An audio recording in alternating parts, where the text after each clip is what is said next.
Hey folks, we're going to do a quick rundown of the Havoc Demon Hunter PvP build. Going to go with a bit of a minimalist check right here. The build really quickly, you're going 3-3-2-1-2-3-1. And I'll walk through these in a little bit of detail here. So tier 1, you're going with Fellblade right off the hop. Just being able to badger and stay on the backside of your opponent. Huge difference maker. So go with that almost all the time.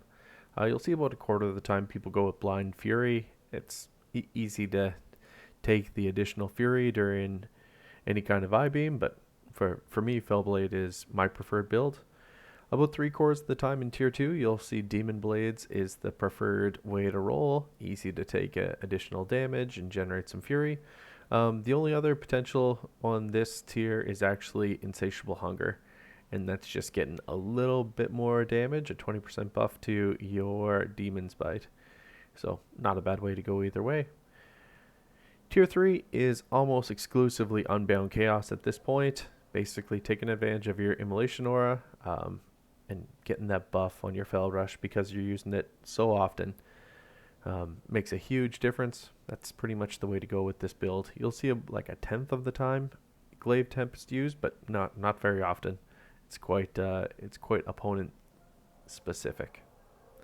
Tier 4 is a bit of a top up. You're either going to go between Soul Rending or Netherwalk. For me, Soul Rending's my preference. I like the additional leech during Metamorphosis. Easy way to go, as well as just the passive 5% buff to leech. Tier 5, First Blood is used about 3/4 of the time. Like it's just a real easy way to roll with respect to Blade Dance. Cycle of Hatred gets used about a quarter of the time there. So an easy way to roll. Getting a cooldown on I-beam does make a little bit of a difference, but for me, First Blood is the way to roll.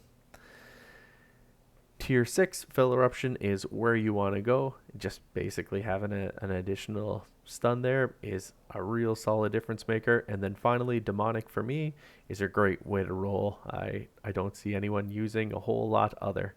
You do see a little bit with Unbound Chaos.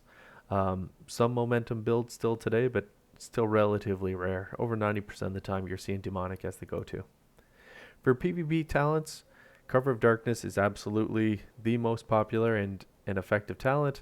Just getting that kind of increase for you and your allies to basically dodge and take advantage of this. Like having a full avoid on damage is really cool. You're going to see a bit of a rework with this with 9.1 coming out.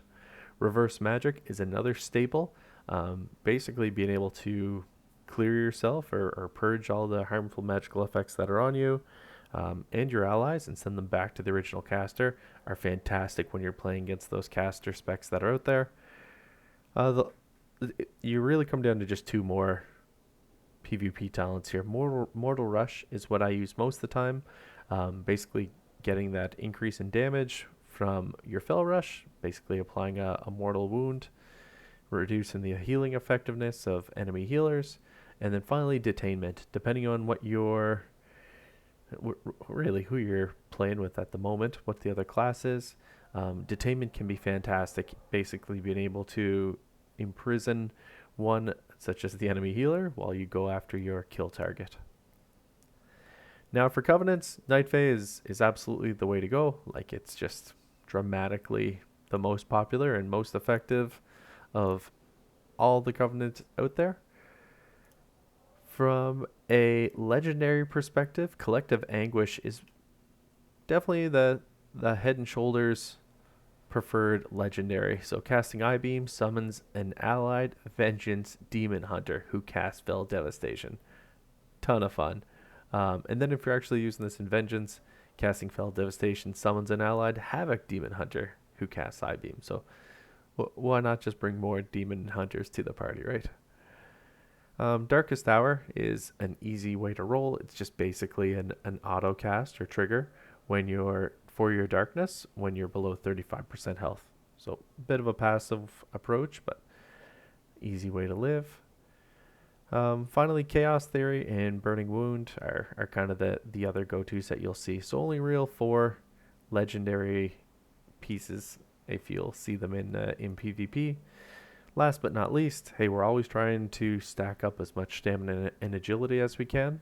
Versed throughout all of Shadowland is the preferred stat, but if you're wondering, haste is actually the other stat that you should be looking to stack. So keep that in mind. Hope you're having a bunch of fun. Demon Hunter is in a wicked place right now, and definitely take a little bit of time to check it out. We'll see y'all soon. Thanks for watching, folks. Later.